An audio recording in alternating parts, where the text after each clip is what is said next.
আমার স্নেহের ছাত্রছাত্রীরা, আমি তোমাদের সুবল স্যার। এখন আমি তোমাদের ক্লাস 10 ফিজিক্যাল সায়েন্স আলো এই চ্যাপ্টারের প্রিজমের উপর যে প্রমাণটা আছে, ডি সমান I1 প্লাস I2 মাইনাস এ, সেটা প্রমাণ করে দেব। দেখো, ডি সমান I1 প্লাস I2 মাইনাস এ, এটাকে প্রুভ করব, প্রমাণ করব। ডি হচ্ছে প্রিজমের প্রতিসরণের ফলে মোট বিচ্যুতি কোণ, I1 আপতন কোণ, I2 নির্গমন কোণ, এ প্রিজমের কোণ। ছবিতে দেখো এ বি সি একটা প্রিজমের প্রধান ছেদ, যার বিসি ভূমি এবং এবি ও এসি দুটো প্রতিসারক তল। অর্থাৎ বিসি ভূমির উপরে প্রিজমটাকে রাখলে এবি তলে যদি আলো এসে পড়ে, তাহলে এসি তল থেকে নির্গত হবে এবং বিপরীত ক্রমে, অর্থাৎ এসি তলে এসে আলো পড়লে এবি তল থেকে নির্গত হবে।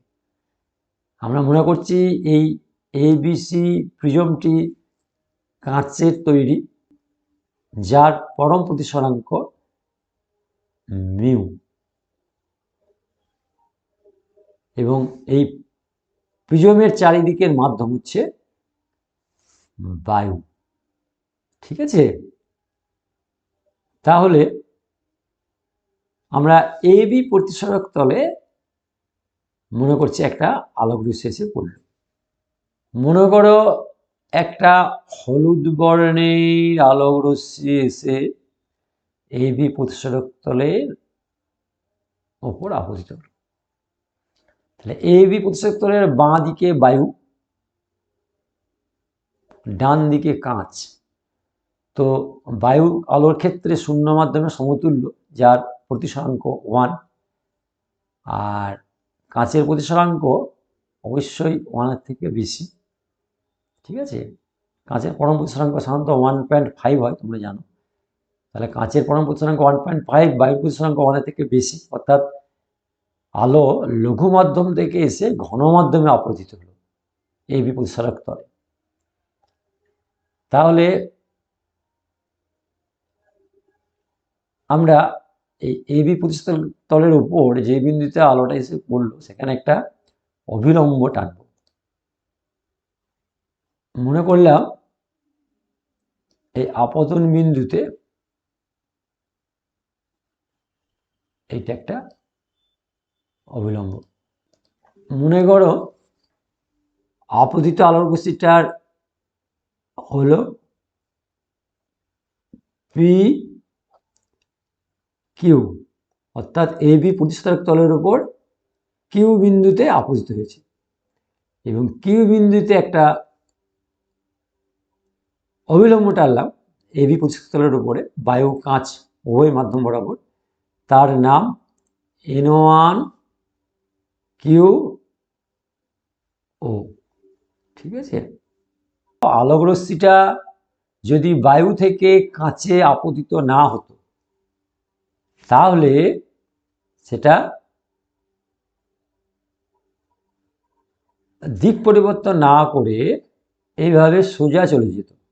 যদি এই পি কিউ আলোক রশ্মি বায়ু মাধ্যম থেকে এসে এবি প্রতিসরক তলে, অর্থাৎ প্রিজমের প্রধান ছেদের উপরে না পড়তো, তাহলে আলো যেহেতু সরলরেখায় যায়, সে এইভাবে মনে করো পি কিউ পি প্রাইম, এটা নাম দিলাম পি প্রাইম, বরাবর চলে যেত।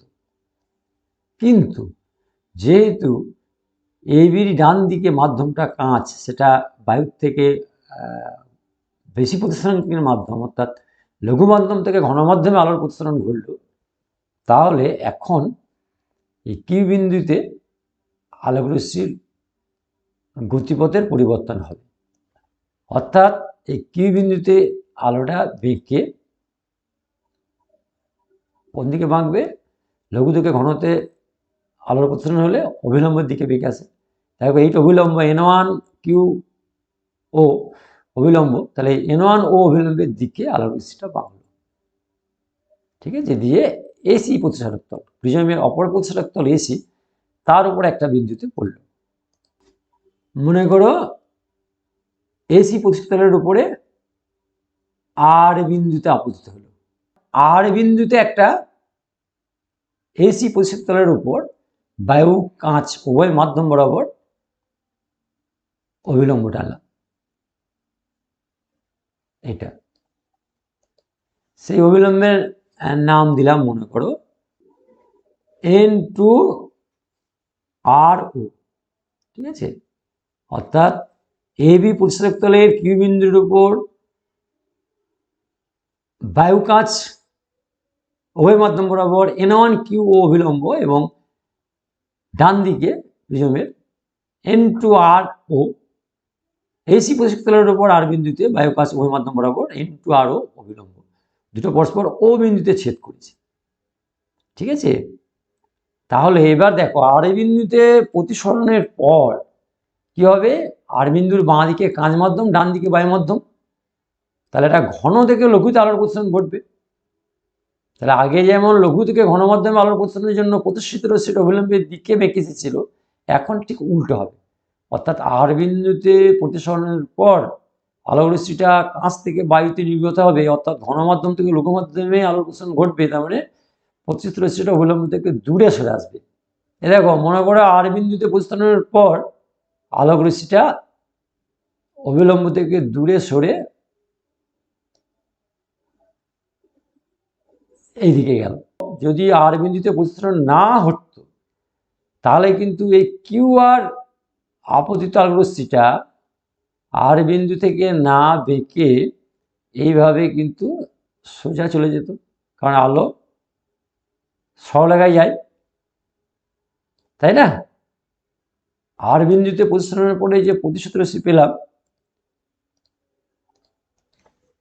তাকে আমি নাম দিলাম মনে করো আর এস। আর বিন্দুতে প্রতিসরণ না হলে আলোটা যেত এই বরাবর, মনে করো তার নাম দিলাম আর টি। অর্থাৎ আর বিন্দুতে আপতিত রশ্মি কিউ আর প্রতিসরণের পর ON2 অবিলম্ব থেকে দূরে সরে গিয়ে RS বরাবর প্রতিষ্ঠিত হয়েছে। আর প্রতিসরণ না ঘটলে আলো যেহেতু সরলরেখায় যায়, সেই জন্যে কিউ আর আপতিত রশ্মিটা সোজা কিউ আর টি বরাবর যেত, ঠিক আছে। তাহলে দেখো এই প্রথম কিউ বিন্দুতে আলোর প্রতিসরণের সময় পি কিউ আলোর রশ্মিটার মূল পথ ছিল পি কিউ পি প্রাইম, কিন্তু কিউ বিন্দুতে প্রতিসরণ হলো বায়ু থেকে কাঁচে, লঘু থেকে ঘন মাধ্যমে, তার জন্য N1 ও অভিলম্বের দিকে সে বেঁকে এলো। অর্থাৎ কিউ বিন্দুতে প্রতিসরণের সময় পি কিউ আপতিত রশ্মি, কিউ আর প্রতিষ্ঠিত রশ্মি। তাহলে আলোর মূল গতিপথ পি কিউ পি প্রাইম থেকে এই কিউ আর টি পথটা D1 পরিমাণ বিচ্যুত হয়েছে। অর্থাৎ কিউ বিন্দুতে প্রতিসরণের সময় বিচ্যুত কোণের মান হচ্ছে D1। পি প্রাইম বা পি কিউ পি প্রাইম বরাবর যাওয়ার কথা ছিল কিউ বিন্দুতে প্রতিসরণের দরুন, সেটা সেই দিকে না গিয়ে কিউ আর টি বরাবর গেল। তাহলে এই পি প্রাইম পথ থেকে কিউ টি পথটা D1 কৌণিক সরণ ঘটিয়েছে, কৌণিক বিচ্যুতি ঘটিয়েছে। তাই কিউ বিন্দুতে প্রতিসরণের সময় D1 হচ্ছে বিচ্যুতি কোণ বা চ্যুতি কোণ সংক্ষেপে। এবার দেখো আর বিন্দুতে প্রতিসরণের সময় আপতিত রশ্মি কিউ আর এর মূল পথ ছিল কিউটি বা কিউ আর টি, অর্থাৎ আর বিন্দুতে প্রতিসরণ না হলে আলোটা যেত কিউ আর টি বরাবর, কিন্তু আর বিন্দুতে প্রতিসরণের দরুন আলোটা কিউ আর টি বরাবর না গিয়ে আর এস বরাবর গিয়েছে, ঠিক আছে। তাহলে এখানে মূল পথ আরটি থেকে এই মনে করলাম D2 পরিমাণ বিচ্যুতি ঘটেছে। অর্থাৎ আর বিন্দুতে প্রতিসরণের দরুন আলোর বিচ্যুতি কোণ হলো D2, ঠিক আছে। এসআরকে পিছনে বাড়ালে পি কিউ পি প্রাইম কে মনে করো এখানে ইউ বিন্দুতে ছেদ করলো, ঠিক আছে। তাহলে দেখো এই কিউ বিন্দুতে প্রতিসরণের দরুন বিচ্যুতি কোণ D1 আর আর বিন্দুতে প্রতিসরণের দরুন বিচ্যুতি কোণ D2, কিন্তু এই ON2 আর URS সরলরেখা দুটো পরস্পর আর বিন্দুতে ছেদ করেছে। আমরা জানি দুটো সরলরেখা পরস্পর একটা বিন্দুতে ছেদ করলে বিপরীত কোণগুলো সমান হয়। সেই হিসেবে এই D2-র কোণের বিপরীত কোণ হচ্ছে URQ, অর্থাৎ এইটা, এই কোণটা হবে D2। কেমন? URQ কোণ সমান TRS কোণ। ঠিক আছে? আর দেখো এই কিউ বিন্দুতে প্রতিসরণের সময় PQN1 এটা হচ্ছে আপতন কোণ। আমরা জানি আপত্য রশ্মি অভিলম্বের সাথে যে কোণ করে তাকে আপতন কোণ বলে। কিউ বিন্দুতে প্রতিসরণের সময় PQ আপত্য রশ্মি, N1 QO হচ্ছে অভিলম্ব। তাহলে আর প্রতিসিত রশ্মি হচ্ছে QR, সেটা অভিলম্ব N1 Q এর সাথে যে কোণ করে সেটা প্রতিসরণ কোণ। প্রতিসরণ কোণটা হচ্ছে এখানে R1। কেমন? কারণ কিউ আর প্রতিসিত রশ্মি N1 QO অবিলম্বের সাথে R1 কোণ করেছে। আবার আর বিন্দুতে প্রতিসরণের সময় দেখো আপতিত রশ্মি QR অবিলম্ব N2RO এর সাথে যে কোণ করেছে সেটা হচ্ছে R2। তাহলে এখানে আপতন কোণকে কিন্তু R2 লিখেছি। ঠিক আছে? আবার দেখো আর বিন্দুতে প্রতিসরণের দরুন প্রতিসিত রশ্মি হচ্ছে RS, সেই প্রতিসিত রশ্মি অবিলম্ব ORN2-র সাথে যে কোণ করেছে এই কোণটা, সেটাকে আমরা লিখলাম I2, অর্থাৎ I2 হচ্ছে প্রতিসরণ কোণ। ঠিক আছে? যেটাকে এক্ষেত্রে আমরা নির্গমন কোণ বলছি, কারণ এই কোণে রশ্মিটা শেষমেশ নির্গত হয়েছে। অর্থাৎ I1 আপতন কোণ। কেন? ABC প্রিজমের প্রধান ছেদের AB প্রতিসরণ হলে আপতন কোণ I1 কোণে আপতিত হলো এবং প্রিজম থেকে চূড়ান্তভাবে বা শেষমেশ I2 কোণে নির্গত হয়ে গেল। সেই জন্য I1-কে আপতন কোণ, I2-কে নির্গমন কোণ বলছি, যদিও I2টা বেসিক্যালি প্রতিসরণ কোণ। আর সেই কারণেই আমরা R2টা আপতন কোণ হলেও তাকে I2 না লিখে R2 লিখেছি। ঠিক আছে? আশা করি বুঝতে পারছো। এইবার দেখো আমরা UQR এই ত্রিভুজটা দেবো। ত্রিভুজ UQR এই ত্রিভুজে দেখো এইটা বহিঃকোণ P'UR, P'UR এই দেখো এই বহিঃকোণ, এইটা বহিঃকোণ। তো আমরা জানি যে কোনো ত্রিভুজের বহিঃকোণ বিপরীত অন্তস্থ কোণ দুটি সমষ্টির সমান হয়। অর্থাৎ P'UR এই বহিঃকোণটাকে যদি আমরা D দিয়ে লিখি তাহলে D সমান D1 প্লাস D2। এবং আগে কি দেখলাম? এই ডিটাই তো চূড়ান্ত বিচ্যুতি, অর্থাৎ আলোক রশ্মির মূল গতিপথ ছিল PQ P', আলোটা সেই দিকে না গিয়ে শেষমেশ গিয়েছে URS বরাবর। ঠিক আছে? তাহলে চূড়ান্ত বিচ্যুতি হচ্ছে P'US, সেইটাই D কোণ, এবং সেই D কোণ সমান D1 প্লাস D2। অর্থাৎ আমরা D চূড়ান্ত বিচ্যুতি কোণকে দুবার প্রতিসরণের দরুন দুটো যে বিচ্যুতি D1 এবং D2 তাদের যোগফল আকারে পেলাম। এবার দেখো এই D1, এখানে দেখো এই D1 এই যে কোণটা, এটা দেখো কিউ বিন্দুতে N1ও আর PU তারা পরস্পর ছেদ করেছে। দুটো রেখাংশ বা সরলরেখা একটা বিন্দুতে ছেদ করলে বিপরীত কোণগুলো সমান হয়। তা দেখো N1 QP সমান তো I1, তার বিপরীত কোণ হচ্ছে UQO, তাই না? এই UQO কোণটা আবার দেখো D1 প্লাস R1 এর যোগফল। তার মানে D1 সমান কত? I1 minus R1। মানে আমি এখানে লিখছি, দেখো আমরা D1 এর জায়গায় লিখবো I1 মাইনাস R1। দেখো D1 আর R1 এই দুটো কোণ যোগ করলে কি পাচ্ছি? UQO কোণ। আর UQO কোণটা N1 QP কোণের সাথে বিপরীতভাবে সমান। সেই জন্যে R1 প্লাস D1 সমান I1, মানে D1 সমান I1 মাইনাস R1 লিখেছি। একইভাবে দেখো এই আর বিন্দুতে প্রতিসরণের সময় কি পাচ্ছি? দেখো ON2 একটা রেখাংশ আর US বা URS একটা রেখাংশ, তারা পরস্পর আর বিন্দুতে ছেদ করেছে। তাহলে এই I2 বিপরীত করেছে you R O, are you আর ও কোনটা দেখো D2 plus R2, D2 plus R2 সমান I2, মানে D2 সমান I2 মাইনাস R2, সেই জন্য এখানে আমরা D2 জায়গায় বসিয়ে দেবো I2 মাইনাস R2। এই দুটোকে যোগ করো, যোগ করলে সরল করলে হয়ে যাচ্ছে I1 প্লাস I2 মাইনাস এটা কমন নিলে R1 প্লাস R2। আমরা পেলাম চূড়ান্ত বিচ্যুতি কোণ D সমান I1 plus I2 minus R1 plus R2। এটাকে আমি মনে করে 1 নম্বর সমীকরণ নাম দিলাম। এইবার আমাদের কাজ হবে R1 প্লাস R2 সমান A প্রমাণ করা, তাহলেই চূড়ান্ত প্রমাণটা আমরা করে ফেলাবো।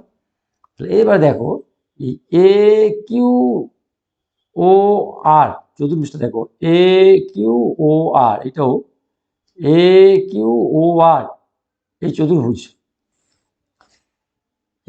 চতুর্ভুজ তার 4টে কোণের সমষ্টি 60 ডিগ্রি হয়। তাহলে এ কিউ ও আর এই চতুর্ভুজের দেখো এ কোণ যুক্ত এ কিউ ও কোণ।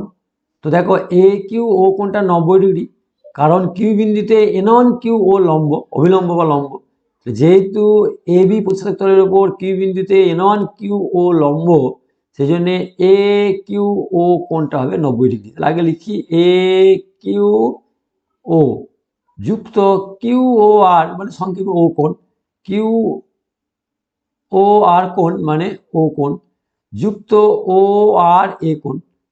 তো দেখো এই ও আর এ কোণ এটাও কিন্তু 90 ডিগ্রি, কারণ আর বিন্দুতে এসি প্রতিষ্ঠানের উপরে ও ইন্টু অভিলম্ব টানা হয়েছে, সেই হিসাবে এ আর ও বা ও আর এ কোণটা 90 ডিগ্রি।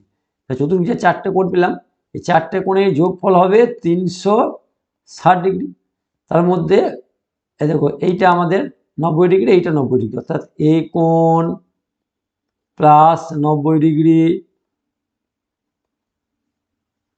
প্লাস ও কোণ প্লাস 90 ডিগ্রি সমান 360 ডিগ্রি। 90 নামে 180, ওটা ডান দিকে দিলে বিয়োগ হয়ে যাবে, 360 থেকে 180 বাদ দিলে কত হচ্ছে এ কোণ যুক্ত ও কোণ সমান 180 ডিগ্রি, তাই না? 90 90 যোগ করে 180 ডিগ্রি, ডান দিকে 360 ডিগ্রি আছে, বাঁ দিকে 180 ডিগ্রি, ডান দিকে 360 মাইনাস 180 মানে বিয়োগ করে 180 ডিগ্রি। আমি 2 নম্বর নাম দিলাম মনে করো, ঠিক আছে? এইবার ত্রিভুজ কিউ ও আর দেখো, ত্রিভুজ কিউ ও আর, ত্রিভুজ কিউ ও আর আমরা জানি ত্রিভুজের 3টে কোণের সমষ্টি 180 ডিগ্রি, তার R1 কোণ যুক্ত R2 কোণ যুক্ত এই ও কোণ, এটা ও কোণ, 3টে যোগ করে 180 ডিগ্রি হবে। R1 প্লাস R2 যুক্ত ও কোণ 180 ডিগ্রি, তাই না? তো দেখো তাহলে এটাকে আমি 3 নম্বর নাম দিলাম। তাহলে দেখো 2 নম্বর সমীকরণের ডান দিকে 180 ডিগ্রি, 3 নম্বর সমীকরণের ডান দিকে 180 ডিগ্রি, তাহলে এই দুজনেরই বাঁ দিকটি যদি সমান করা যায় তাহলে কত পাবো? এ কোণ যুক্ত ও কোণ সমান R1 কোণ যুক্ত R2 কোণ যুক্ত ও কোণ। তাহলে উভয় পক্ষের ও কোণ কেটে গেল, তাহলে থাকলো কি এ কোণ সমান R1 কোণ যুক্ত R2 কোণ, তাই না?